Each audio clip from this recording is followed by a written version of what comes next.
한국 국정원장 후보의 충격적인 발언이 전 세계를 뒤흔들고 있습니다. 미국이 한국에 핵 공격당하면 북한을 핵으로 보복하겠다는 이 한마디가 동북아시아 안보 지형을 완전히 바꿔놓았는데요. 특히 일본과 중국은 이 발언에 강한 반발을 보이며 한국만의 특별한 해구산 정책에 의문을 제기하고 있습니다. 과연 한국이 받는 이 확실한 핵 보복 약속이 정당한 것일까요? 아니면 불공정한 특혜일까요? 파리의 한 국제안보학도가 이 복잡한 퍼즐을 풀어가는 과정에서 발견한 놀라운 진실은 무엇일까요? 저는 클레어라고 합니다. 파리에 있는 소르본 대학교에서 국제안보학을 공부하고 있는 석사과정 학생이죠. 어렸을 때부터 세계 정세에 관심이 많았는데 특히 동아시아 지역의 복잡한 안보 상황이 항상 궁금했었습니다. 프랑스에서 태어나고 자랐지만 할머니께서 항상 세상을 넓게 보라고 하셨던 말씀이 저를 이 길로 이끌었던 것 같아요. 오늘 아침도 평소처럼 생제르맹 거리의 작은 카페에서 아침을 먹으며 국제 뉴스를 확인하고 있었습니다. 에스프레소 한 잔과 버터 크루아상 하나가 저의 일상적인 루틴이었죠. 파리의 아침은 언제나 로맨틱하지만 저에게는 세계 각국의 소식을 접하는 소중한 시간이기도 했어요. 특히 요즘처럼 국제 정세가 복잡할 때는 더욱 그랬습니다. 카페 창밖으로는 평소와 다름없이 파리지앵들이 바쁘게 걸어가고 있었어요. 어떤 사람은 개를 산책시키고 어떤 사람은 출근길에 바삐 걸어가고 있었죠. 하지만 저는 이런 평화로운 일상 속에서도 항상 세계 어딘가에서 벌어지고 있는 긴장 상황들을 생각하곤 했습니다. 그런데 이상하게도 오늘은 뭔가 다른 느낌이 들었어요. 마치 중요한 일이 일어날 것 같은 예감이 들더군요. 평소보다 더 꼼꼼히 뉴스를 살펴보던 중 휴대폰에서 푸시 알림이 울렸습니다. 한국 관련 뉴스였는데 제목만 봐도 심상치 않았죠. 미국이 한국에 핵 공격당하면 북한을 핵으로 보복하겠다. 처음에는 제가 잘못 읽은 줄 알았습니다. 아니면 번역이 잘못된 건 아닐까 싶어서 다시 한번 천천히 읽어보니 정말 그런 내용이었어요. 한국의 국가정보원장 후보인 이종석 전 장관이 국회 인사청문회에서 한 발언이라고 했습니다. 순간 손에 들고 있던 커피컵이 살짝 떨렸죠. 심장이 빨리 뛰기 시작했습니다. 이런 발언이 공개적으로 나온다는 것은 정말 대단한 일이었거든요. 핵 공격과 보복이라는 단어들이 마치 영화 속 이야기처럼 느껴졌지만 이건 현실이었어요. 그것도 한국이라는 나라에서 나온 이야기였죠. 저는 그동안 한국을 경제적으로 발전한 나라, K-팝과 드라마로 유명한 나라 정도로만 생각했었는데 이런 강력한 안보 발언이 나올 줄은 상상도 못했습니다. 카페 안의 다른 사람들은 평소처럼 일상적인 대화를 나누고 있었어요. 어떤 커플은 주말 계획에 대해 이야기하고 있었고 어떤 학생은 시험 공부를 하고 있었죠. 하지만 저는 완전히 다른 세계에 빠져 있었습니다. 이 뉴스가 세계 안보 지형에 어떤 영향을 미칠지, 그리고 동북아시아 지역의 균형이 어떻게 변할지 머릿속이 복잡해졌어요. 특히 흥미로웠던 것은 이 발언이 단순한 위협이 아니라 한미동맹의 핵우산 정책을 재확인하는 차원에서 나왔다는 점이었습니다. 이는 북한의 핵 위협에 대한 확실한 대응 의지를 보여주는 것이기도 했죠. 하지만 동시에 이런 공개적인 발언이 주변국들에게는 어떻게 받아들여질까 하는 궁금증도 생겼어요. 저는 급하게 노트북을 열어서 관련 기사들을 더 찾아보기 시작했습니다. 이런 중요한 발언이 나온 배경과 맥락을 이해하고 싶었거든요. 마침 내일이 교수님께 제출해야 하는 동아시아 안보 리포트 마감일이기도 했으니 이 소식은 저에게는 완전히 새로운 관점을 제공해줄 수 있을 것 같았습니다. 기사를 자세히 읽어보니 정말 놀라운 내용이었습니다. 이종석 후보가 국회에서 한 발언은 단순한 정치적 수사가 아니라 한미 간의 핵공조 체계에 대한 구체적인 설명이었거든요. 한국이 핵 공격을 받으면 미국이 즉시 핵으로 반격한다는 내용을 공개적으로 밝힌 것 자체가 전례 없는 일이었어요. 저는 흥분한 마음을 가라앉히려고 커피를 한 모금 더 마셨지만 계속해서 뭔가 짜릿한 느낌이 들었습니까, 콜즈? 이런 발언이 나올 수 있다는 것은 한미동맹이 그만큼 견고하다는 뜻이기도 했지만 동시에 북한의 핵 위협이 그만큼 심각한 수준에 이르렀다는 의미이기도 했죠. 뉴스 댓글들을 읽어보니 반응이 정말 다양했어요. 어떤 사람들은 드디어 확실한 메시지가 나왔다며 환영하는 반응을 보였고 어떤 사람들은 이런 발언이 오히려 긴장을 고조시킬 수 있다며 우려를 표했습니다. 저 자신도 솔직히 어떤 반응을 보여야 할지 확실하지 않았어요. 그런데 점점 더 궁금해지는 것이 있었습니다. 과연 다른 나라들은 이런 해고산 보장을 받고 있을까 하는 점이었죠. 저는 급히 인터넷 검색을 시작했어요. 일본은 어떨까? 독일이나 다른 나토 회원국들은 어떨까 하는 생각이 들었거든요. 검색 결과는 정말 흥미로웠습니다. 미국이 다른 동맹국들에게도 해구산을 제공한다고는 하지만 한국처럼 구체적이고 공개적으로 핵 공격 시 즉시 핵 보복이라는 표현을 쓰는 경우는 거의 없었어요. 대부분은 적절한 대응을 할 것이라거나 모든 수단을 동원할 것이라는 식의 모호한 표현을 썼죠. 이때 갑자기 소셜미디어에서 알림이 울렸습니다. 저와 같은 국제안보학과 학생들이 모인 온라인 토론 그룹에서 이 뉴스에 대한 토론이 시작된 것 같았어요. 저는 바로 그 토론방에 들어가 봤습니다. 예상대로 정말 많은 학생들이 이 소식에 대해 이야기하고 있었어요. 그런데 그 중에서도 특히 눈에 띄는 댓글이 있었습니다. 일본에서 온 교환학생인 사쿠라가 쓴 글이었는데 내용이 좀 신경 쓰이더군요. 한국만 이런 특별한 보장을 받는 게 공정한가? 사쿠라는 이렇게 쓰면서 일본도 미국의 동맹국인데 왜 이런 명확한 핵 보복 약속은 없는 걸까라고 의문을 제기했어요. 그리고 한국 덕분에 미국이 핵을 쓴다고 하니까 좀 이상하지 않나라는 댓글도 달았죠. 처음에는 단순한 질문인 줄 알았는데 계속 읽어보니 뭔가 비판적인 뉘앙스가 느껴졌습니다. 사쿠라는 일본 방위성에서 정책 분석 업무를 하고 있다고 자기소개에 써놓았는데 그래서인지 좀 더 전문적인 관점에서 이야기하는 것 같았어요. 저는 갑자기 이 문제가 단순하지 않다는 것을 깨달았습니다. 한국의 이런 발언이 주변국들에게는 어떻게 받아들여질까, 특히 같은 미국의 동맹국인 일본에게는 어떻게 보일까 하는 생각이 들었거든요. 사쿠라의 댓글을 보고 나니 저도 혼란스러워지기 시작했어요. 한국이 해구산이라니. 다른 나라도 다 그런 건가? 이런 의문이 머릿속을 계속 맴돌았습니다. 사실 저는 지금까지 해구산이라는 개념을 추상적으로만 이해하고 있었는데 이렇게 구체적인 발언이 나오니까 현실감이 확 다가왔어요. 카페에서 노트북으로 더 많은 자료를 찾아보기 시작했습니다. 한미동맹의 역사, 해구산 정책의 변천사, 그리고 다른 나라들의 사례까지 하나하나 찾아봤죠. 시간 가는 줄도 모르고 검색에 몰두하고 있었는데 어느새 점심시간이 되어 있었어요. 그런데 자료를 찾으면 찾을수록 더 복잡해졌습니다. 미국이 제공하는 해구산이라는 것이 나라마다, 상황마다 다르게 적용되는 것 같았거든요. 예를 들어 나토 회원국들의 경우에는 집단방위 조항에 의해 보호받지만 한국처럼 구체적인 핵 보복 약속을 공개적으로 언급하는 경우는 정말 드물었어요. 저는 점점 더 깊이 파고 들어갔습니다. 한국 전쟁의 역사, 분단 상황, 북한의 핵개발 과정, 그리고 최근의 한반도 정세까지 모든 것을 다시 공부하는 기분이었죠. 마치 퍼즐 조각들을 하나씩 맞춰가는 느낌이었어요. 하지만 동시에 불안한 마음도 들었습니다. 만약 사쿠라가 말한 것처럼 한국만 특별한 대우를 받는 것이라면 이것이 동북아시아 지역의 균형에 어떤 영향을 미칠까 하는 생각이 들었거든요. 다른 나라들이 이를 어떻게 받아들일지도 궁금했고요. 오후가 되자 온라인 토론방에 더 많은 댓글들이 올라왔어요. 각국에서 온 학생들이 자신들의 관점을 쏟아내고 있었는데 그 중에서도 중국에서 온 리웨이라는 학생의 댓글이 특히 눈에 띄었습니다. 리웨이는 중국 외교부에서 군사전략 연구를 하고 있다고 했는데 사쿠라와는 또 다른 관점을 제시했어요.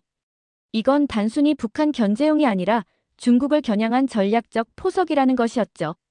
그리고 한국이 미중 간의 균형을 교묘하게 이용하고 있는 것 같다는 분석도 덧붙였어요. 리웨이의 댓글을 읽고 나니 머리가 더 복잡해졌습니다. 처음에는 단순히 북한의 핵 위협에 대한 대응책 정도로 생각했는데 이제는 미중 갈등이라는 더 큰 틀에서 봐야 하는 건 아닌가 하는 생각이 들었어요. 저는 잠시 노트북에서 눈을 떼고 카페 창밖을 바라봤습니다. 파리의 평화로운 거리와는 대조적으로 지구 반대편에서는 이렇게 복잡한 국제정치 게임이 벌어지고 있다는 사실이 새삼 놀라웠어요. 그리고 저 자신도 이 문제에 대해 명확한 답을 찾지 못하고 있다는 것이 답답했습니다. 정말 한국만 특별한 대우를 받는 걸까? 아니면 다른 이유가 있는 걸까? 이런 의문들이 계속 머릿속을 맴돌았어요. 저는 더 정확한 답을 찾기 위해 학술 논문과 정부 보고서들을 찾아보기로 결심했습니다. 오후 늦게 도서관으로 향했습니다. 온라인 자료만으로는 한계가 있다고 생각했거든요. 소르본 대학교 도서관의 국제정치학 섹션에서 동북아시아 관련 자료들을 찾아보기 시작했어요. 두꺼운 학술지들과 정부 간행물들이 빼곡히 꽂혀있는 서가 앞에서 한참을 서성였습니다. 그런데 바로 그때 도서관 컴퓨터에서 온라인 토론방을 다시 확인해보니 사쿠라가 새로운 댓글을 올려놨더군요. 이번에는 더 구체적이고 직설적인 내용이었어요. 일본도 미국과 같은 동맹 관계인데 왜 한국처럼 명확한 핵 보복 약속은 받지 못하는 거죠? 이건 불공평하지 않나요? 사쿠라는 이렇게 쓰면서 한국 덕분에 미국이 핵을 쓴다고 하니까 마치 한국이 미국을 조종하는 것처럼 보이네요 라고 덧붙였습니다. 이 댓글을 보고 저는 정말 당황스러웠어요. 사쿠라의 말에도 일리가 있는 것 같았거든요. 실제로 일본도 미국의 중요한 동맹국이고 중국과 북한의 위협에 노출되어 있는 것은 마찬가지잖아요. 그런데 왜 한국만 이런 구체적인 핵 보복 약속을 받는 걸까요? 사쿠라는 계속해서 자신의 논리를 전개했습니다. 일본은 미국과의 동맹에서 더 많은 것을 제공하고 있어요. 오키나와 기지, 요코스카 기지 등 전략적으로 중요한 군사시설들을 제공하고 있죠. 그런데도 한국보다 덜 확실한 보장을 받는다는 것이 이해가 안 가네요. 저는 이 부분에서 정말 혼란스러워졌습니다. 지금까지는 한국의 발언을 긍정적으로 봤는데 사쿠라의 관점에서 보니 또 다른 면이 보이기 시작했어요. 정말 한국만 특혜를 받는 것일까요? 아니면 특별한 이유가 있는 걸까요? 더욱 당황스러운 것은 사쿠라가 일본 방위성에서 일한다고 했던 점이었어요. 그렇다면 이건 단순한 개인 의견이 아니라 일본 정부의 입장을 어느 정도 반영하는 것일 수도 있겠다는 생각이 들었습니다. 저는 급히 일본의 안보 정책에 대한 자료들을 찾아보기 시작했어요. 미일 동맹의 역사, 일본의 평화헌법, 그리고 최근의 안보법 개정까지 모든 것을 다시 공부했습니다. 그러면서 점점 더 복잡한 그림이 그려지기 시작했죠. 일본의 상황은 정말 독특했어요. 평화헌법으로 인해 집단자위권 행사에 제약이 있고 핵무기 보유도 불가능하죠. 하지만 동시에 미군 기지를 가장 많이 제공하는 나라이기도 했습니다. 그렇다면 사쿠라가 말하는 것처럼 일본이 더 많은 기여를 하고 있는 것일까요? 하지만 한국의 상황도 만만치 않았어요. 분단국가라는 특수성, 휴전선에서의 직접적인 대치 상황, 북한의 지속적인 도발 등을 고려하면 한국이 처한 안보 위협은 일본과는 또 다른 차원이었죠. 그런데 이때 리웨이가 또 다른 댓글을 올렸어요. 사쿠라가 말하는 것도 맞지만 더 큰 그림을 봐야 해요. 이건 단순히 북한 문제가 아니라 중국 견제용 전략이에요. 한국이 미중 사이에서 균형을 잘 잡고 있는 거죠. 리웨이의 분석은 더욱 복잡했습니다. 한국은 경제적으로는 중국에 의존하면서도 안보적으로는 미국과 강력한 동맹을 유지하고 있어요. 이런 이중 전략이 가능한 것은 한국의 지정학적 위치 때문이고 미국도 이를 잘 활용하고 있는 거예요. 저는 점점 더 혼란스러워졌습니다. 처음에는 단순히 북한의 핵 위협에 대한 대응 정도로 생각했는데 이제는 미중 갈등, 동북아시아의 세력 균형, 각국의 전략적 이해관계까지 모든 것을 고려해야 하는 복잡한 문제가 된 것 같았어요. 도서관에서 나와 기숙사로 돌아가는 길에도 계속 생각에 잠겨 있었습니다. 사쿠라와 리웨이의 댓글들이 머릿속에서 맴돌았어요. 정말 복잡한 문제라는 것을 점점 더 실감하고 있었죠. 기숙사에 도착해서 저녁을 간단히 먹은 후 다시 온라인 토론방을 확인해봤습니다. 예상대로 더 많은 댓글들이 올라와 있었어요. 그런데 이번에는 리웨이가 더 구체적인 분석을 제시했더군요. 한국의 이런 해구산 발언을 보면 미국이 동북아시아에서 중국을 견제하려는 전략이 명확해 보여요. 리웨이는 이렇게 시작하면서 한국은 지정학적으로 중국과 바로 인접해 있으면서도 미국과 강력한 동맹을 유지하고 있죠. 이는 중국 입장에서는 매우 민감한 문제예요. 리웨이의 분석은 정말 날카로웠습니다. 한국이 경제적으로는 중국에 크게 의존하면서도 안보적으로는 미국의 해구산 아래에서 보호받는다는 것, 이게 바로 미중 간 균형 전략의 핵심이에요.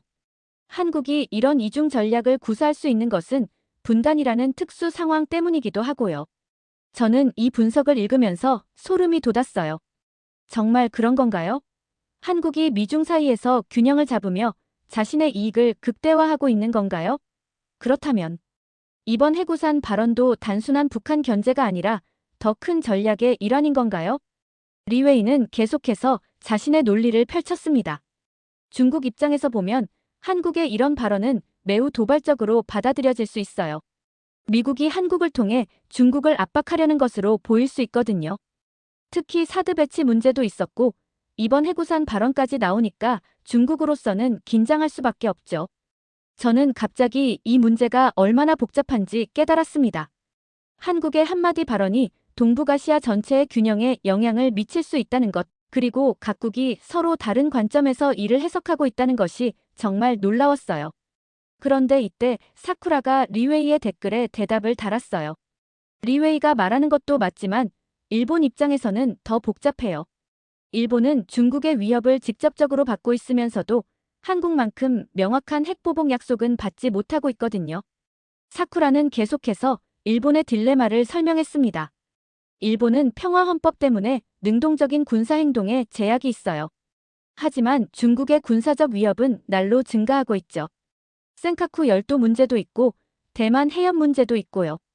그런데 한국처럼 공격받으면 즉시 핵 보복이라는 확실한 약속은 없다는 거예요. 두 사람의 대화를 보면서 저는 정말 혼란스러워졌습니다. 각국이 처한 상황이 다르고 각자의 전략과 이해관계가 다르다는 것은 알겠는데 그렇다면 정답이 무엇인지 알 수가 없었어요. 특히 저를 당황스럽게 만든 것은 이 모든 논의가 한국을 중심으로 돌아가고 있다는 점이었습니다. 일본과 중국, 두 강대국이 한국의 한마디 발언을 놓고 이렇게 신경을 쓰고 있다는 것이 신기하기도 하고 무서울이기도 했어요. 저는 침대에 누워서 천장을 바라보며 생각에 잠겼습니다. 정말 한국이 그렇게 중요한 나라인가? 미중 갈등의 핵심에 서 있는 건가?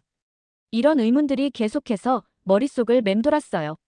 그리고 내일 제출해야 하는 리포트에서 이 문제를 어떻게 다뤄야 할지도 고민이 되었습니다. 다음 날 아침, 저는 일찍 일어나서 다시 자료 조사를 시작했습니다. 어젯밤 사쿠라와 리웨이의 댓글들을 보고 나서 잠을 제대로 이루지 못했거든요.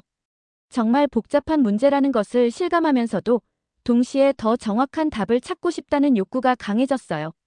오전 수업을 마치고 점심시간에 다시 온라인 토론방을 확인해봤는데 밤사이 더 많은 댓글들이 올라와 있었습니다. 여러 나라에서 온 학생들이 각자의 관점을 제시하고 있었는데 그 중에서도 특히 눈에 띄는 것이 있었어요.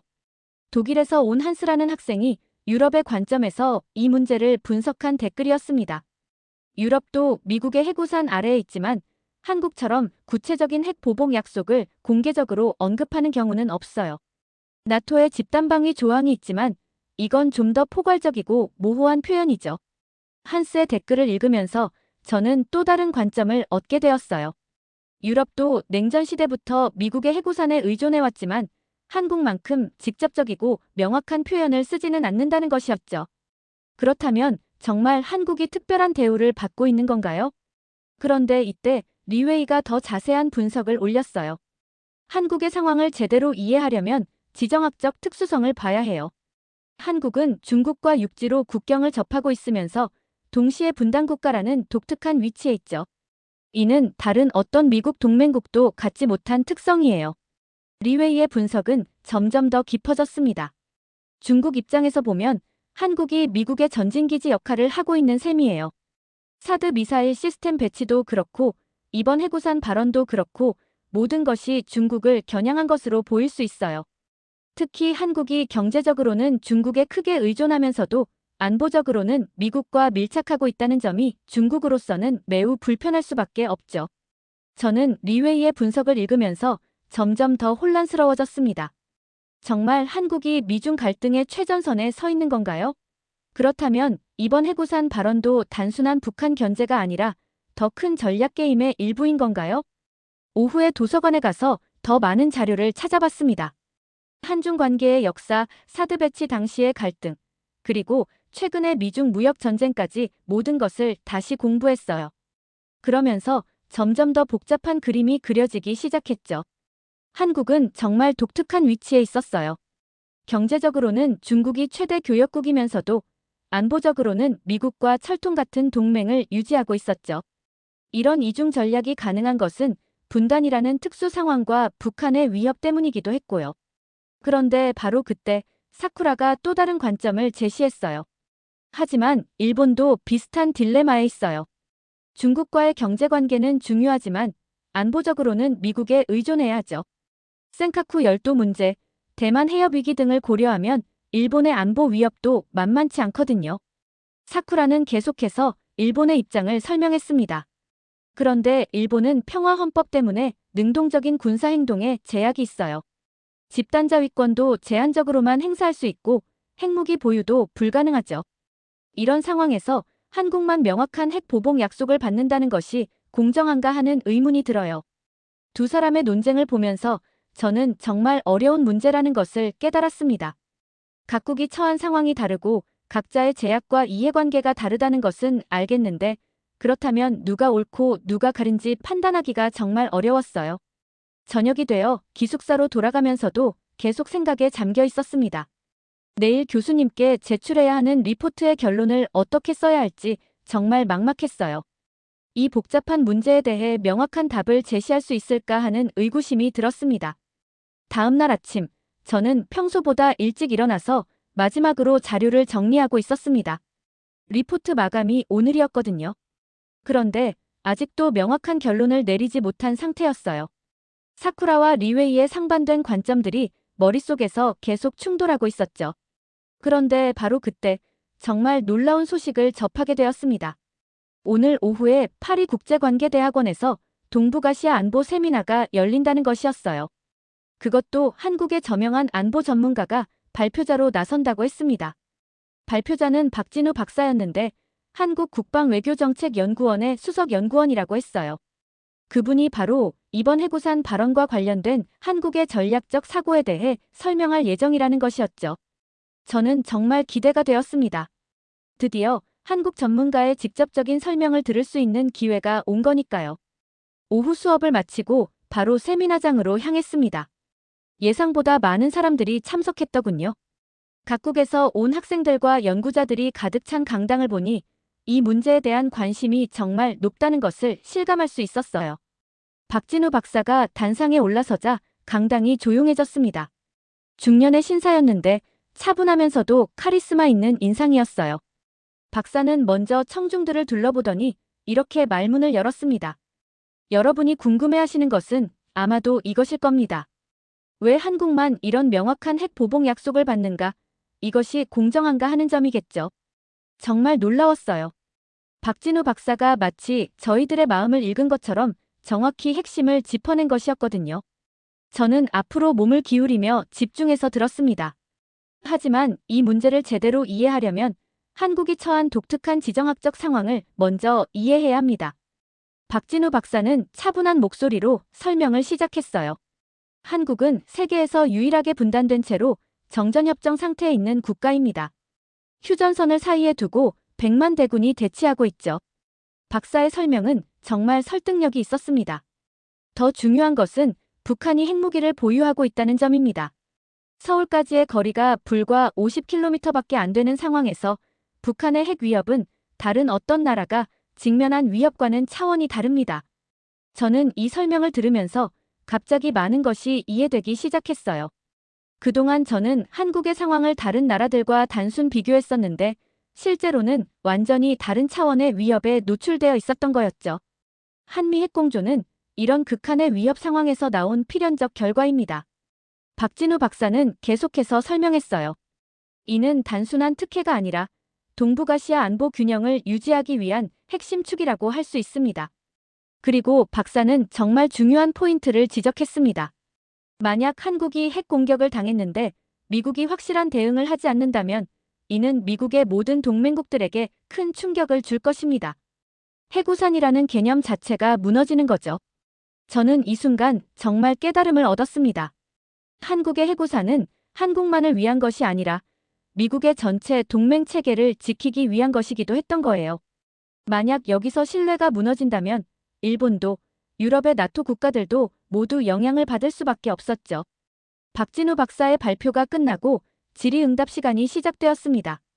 저는 조금 망설이다가 용기를 내어 손을 들었어요. 그동안 품고 있던 의문을 직접 물어보고 싶었거든요. 교수님, 그렇다면 일본이나 다른 동맹국들도 같은 수준의 보장을 받을 수 있는 건가요? 저는 떨리는 목소리로 질문했습니다. 박진우 박사는 미소를 지으며 대답했어요. 좋은 질문입니다. 하지만 각국의 상황은 다릅니다. 일본의 경우 평화헌법이라는 독특한 제약이 있죠. 이는 일본이 스스로 선택한 길입니다. 반면 한국은 분단과 휴전이라는 상황이 강요된 것이고 북한의 직접적인 핵 위협에 노출되어 있어요. 박사는 계속해서 설명했습니다. 핵우산의 형태는 각국의 상황과 기여도 그리고 위협의 성격에 따라 달라집니다. 중요한 것은 모든 동맹국이 적절한 수준의 보호를 받는다는 점입니다. 그리고 박사는 정말 인상 깊은 말을 했어요. 한국의 핵우산은 한국만을 위한 것이 아닙니다. 이는 동북아시아 전체의 안정을 위한 것이고 궁극적으로는 세계 평화를 위한 것입니다. 만약 이 지역에서 핵무기가 사용된다면 그 여파는 전 세계로 퍼질 테니까요. 질의응답이 끝나고 세미나가 마무리되자 저는 정말 많은 것을 깨달았다는 느낌이 들었습니다. 그동안 단편적으로만 봤던 문제들이 하나의 큰 그림으로 연결되기 시작했어요. 집으로 돌아가는 길에 저는 온라인 토론방에 접속해서 오늘 들은 내용을 정리해서 올렸습니다. 사쿠라와 리웨이, 그리고 다른 학생들에게도 이 새로운 관점을 공유하고 싶었거든요. 오늘 한국 안보 전문가의 발표를 들었는데 정말 많은 것을 배웠어요. 저는 이렇게 시작하면서 박진우 박사의 설명을 요약해서 올렸습니다. 한국의 핵우산은 단순한 특혜가 아니라 동북아시아 안보 균형의 핵심 축이라는 것을 알게 되었어요. 예상대로 사쿠라와 리웨이가 댓글을 달았습니다. 하지만 이번에는 이전과는 다른 반응이었어요. 사쿠라는 그런 관점도 있군요. 일본의 상황과는 확실히 다르네요 라고 했고 리웨이도 한국의 특수성을 인정하지 않을 수 없겠네요 라고 했습니다. 저는 그날 밤 리포트를 마무리하면서 정말 뿌듯한 마음이 들었어요. 처음에는 단순한 뉴스 하나에서 시작된 궁금증이었는데 이제는 동북아시아 안보 구조 전체를 이해하게 된 것 같았거든요. 며칠 후 교수님으로부터 리포트에 대한 피드백을 받았습니다. 클레어, 정말 훌륭한 분석이었어요. 복잡한 문제를 다각도로 접근해서 균형 잡힌 결론을 도출했네요 라는 평가를 받았죠. 그리고 한 달 후 저는 이 경험을 바탕으로 한 논문을 국제관계학회지에 투고했습니다. 제목은 한반도 핵우산과 동북아시아 안보 균형 지정학적 특수성의 관점에서였어요. 논문이 게재된 후 여러 나라의 연구자들로부터 좋은 반응을 받았습니다. 특히 박진우 박사님께서 직접 연락을 주셔서 젊은 연구자의 신선한 관점이 인상적이었다고 격려해 주셨어요. 지금 돌이켜보면 그 하나의 뉴스가 저에게 정말 큰 변화를 가져다 준 것 같습니다. 단순히 뉴스를 읽고 넘기는 것이 아니라 그 뒤에 숨어있는 복잡한 국제정치의 논리를 이해하게 되었거든요. 정말 한국 덕분에 미한 동맹이 살아있었구나. 저는 지금도 가끔 이렇게 생각합니다. 작은 나라 하나의 발언이 이렇게 큰 의미를 가질 수 있다는 것, 그리고 세계 평화가 이런 섬세한 균형 위에서 유지되고 있다는 것을 깨달았으니까요. 지금까지의 사연, 어떻게 들으셨나요? 재밌게 들으셨다면 댓글로 남겨주세요. 추첨을 통해 커피 쿠폰들 보내드립니다. 다음에 더 재밌는 사연으로 돌아올게요. 감사합니다.